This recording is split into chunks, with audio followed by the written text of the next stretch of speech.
आपण याच्यासोबत air filter पण काढलेला आहे. याच्या आधी आपण इंटरकूलर या गाडीचा क्लीन केला होता 2-3 दिवसापूर्वी.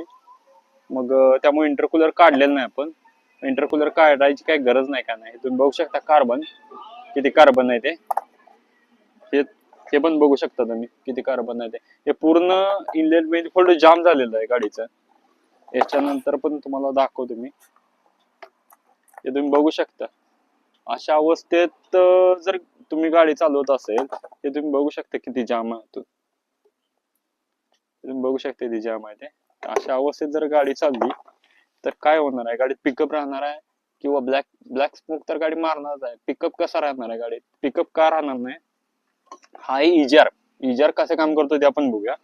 इजारचं काम काय असते, ते कुलिंगच्या पाईप आहेत, पाण्याच्या पाईप आहेत. इथं तुमचं एक्झॉस्ट manifold मध्ये जे राहिलेले गॅसेस आहेत, म्हणजे जे न जळालेले गॅसेस आहेत इथं येतात. इथून काय होतं, इजार कूलर थ्रू गार करून रिसर्क्युलेशन करून इनलेट manifold ला पाठवलं जातं. इनलेट manifold मधून जी हवा बाहेर सेक्शन जी हवा जी आत ओढून घेते त्याच्यासोबत हे गॅस आत जातात. आता हे एवढं जर कार्बन पूर्ण जमा झालं असलं, हे कशामुळे जमा होतं, तुमचे जे अनबर्न गॅसेस आहेत त्याचे कार्बन ऑलरेडी जळून जळून काय होतं, कार्बन हे जमा होतात. तर हे जमा झालेले कार्बन ह्याच्यातील कार्बन ह्याच्यात येतात.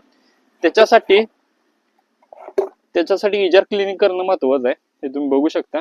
त्याच्यासोबत एअर फिल्टर सुद्धा साफ करणं गरजेचं आहे. हा सेन्सर सुद्धा क्लीन करणं तेवढंच गरजेचं आहे. एवढं जर केलं तर तुमच्याकडे 100% पिकअप येणार